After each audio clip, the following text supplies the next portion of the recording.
Wonderful people. It is your boy Quabs here.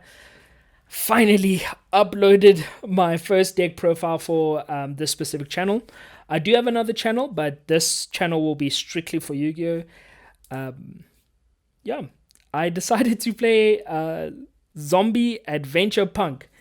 I love zombies, absolutely love zombies. And when I found this variant, I decided to test it out, tweak it a bit, and it did pretty well. I made top four. It was in our locals. We decided to do a box event and made top four.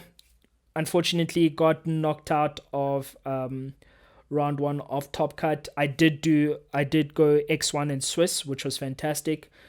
And the person who beat me in Top Cut was Moonsong. Moonsong, an incredible player in South Africa, one of the best players we have here. And without wasting any more of your time, we're going to go straight into the deck profile.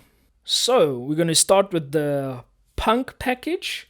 For the Punk package, I played 3 Xiamin, 1 Deonote, 1 Ogodons, 2 Foxy Tune. The reason why I did play 2 Foxy Tune instead of 3 is because I only had 2. I will add another Foxy Tune, but I will keep the Ogodons in the package. It worked really well today. There was never a time where if I opened it, it was a brick. It's literally a search for either Deonote or a Xiamin. So it came in clutch. And that's it for the Punk package. And now we're going to the Adventure package. Standard Adventure package. The only difference was the Faithful Adventure. So 3 Enchantress, 1 Griffin, 3 Rights, 2 Faithful Adventure, and 1 Draco back. The only thing I would change is maybe adding another Draco back or another equip. Faithful came in clutch today. 2 was a perfect ratio for this specific deck. There were times where I did actually need to send Faithful to grave due to the cards I am playing in the main.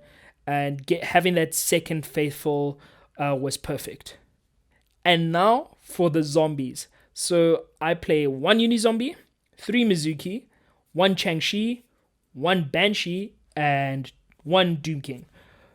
So the reason why I played 1 Unizombie is it is easy to get out. You do not want to see this in your hand with the specific build. I maybe would bump this up to 2, especially when it comes to mid game. But the times where I did see Unizombie, it did very well. Changshi has 2 effects. It's a Foolish Burial, and if it gets banished, I can special summon it by banishing a zombie from grave. Banshee, Zombie World, obviously, might add another Banshee. And then Doom King came in clutch today. You only need 1. If it's in hand, it's not really a brick because of the other stuff that I do play in the deck, so it's easy to discard.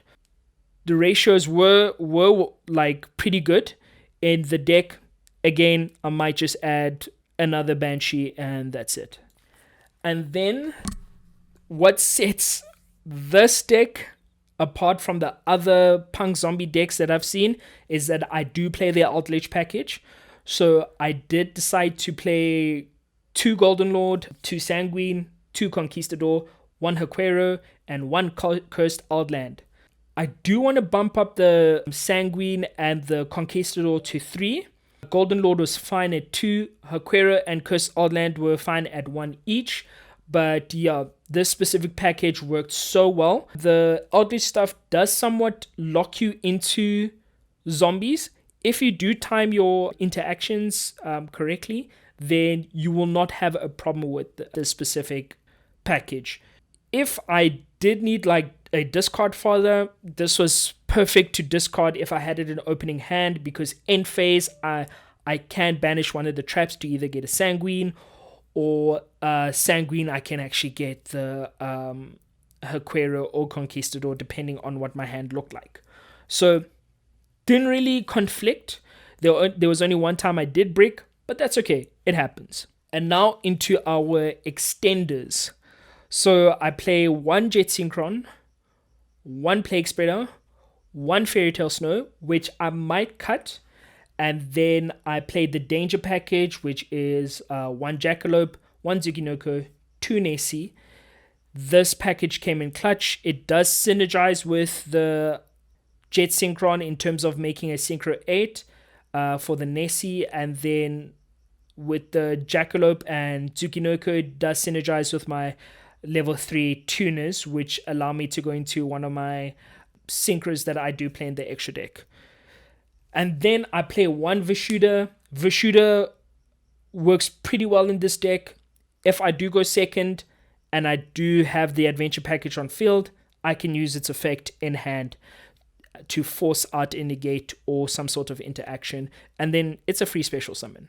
So yeah, worked pretty well. And what is a combo deck without Artifact Scythe? And then for our spells. So I played 3 Italy standard in punks, 2 Zombie World, which was fine, might bump it up to 3, 3 Dark Ruler no more, came in clutch when it needed to, and then the one-offs, I played 1 Galaxy Cyclone, 1 Call by the Grave, and 1 Foolish Burial. And now into our extra deck. So I'm going to start off with the synchros. The first synchro I played is TG Wonder Magician, standard when it comes to the Hulk Dogda play, and then Immortal Dragon. Immortal Dragon allows me to send a zombie monster and then reduce its levels by that monster sent. So basically like Shooting Riser. It has another effect in Grave, which allows me to special summon it if a zombie gets destroyed by battle. And then Shooting Riser, everybody knows what Shooting Riser does. Chaos Ruler, MVP of the deck. Honestly, this with the punks is absolutely crazy. I decided to play Cheng Ying and Red Eye Zombie Lord as my 2 level 10s. I was supposed to play Baron, but I was not able to get a Baron, which was fine. I was able to play around that. Zombie Dragon Lord has an awesome interaction, especially when I have Zombie World on field.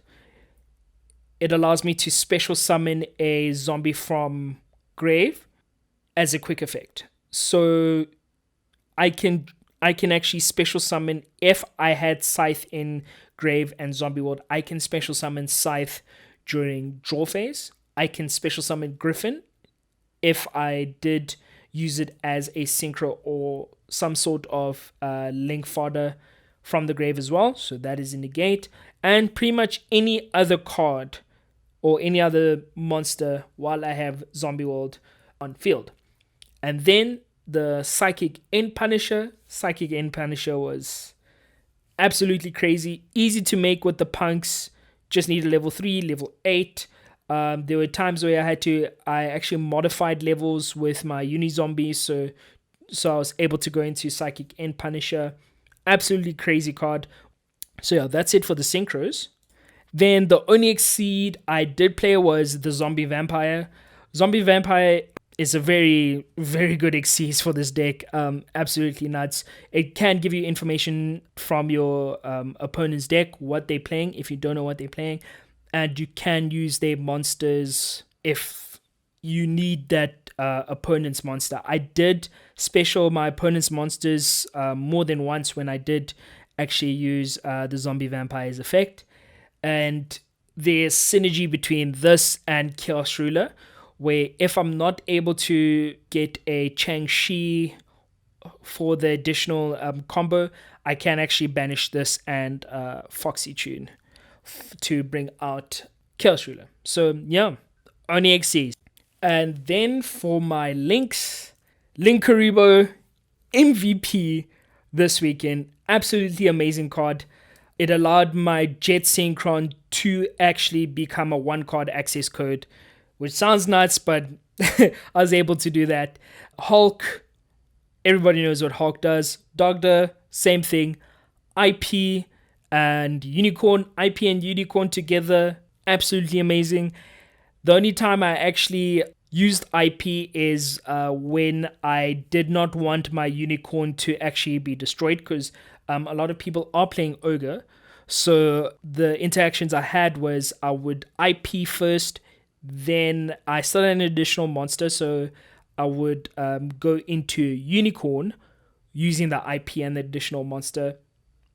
When I activate unicorn's effect, if they were to ogre me, it will not be destroyed. So that's probably the only time I've actually used IP. I've never used IP in my opponent's turn, which is weird. And then Appaloosa came in clutch today. It was my Baron, basically. And then access code as well. Access code MVP as well. The fact that I was able to build such an amazing board and still have access code in some of my games was crazy.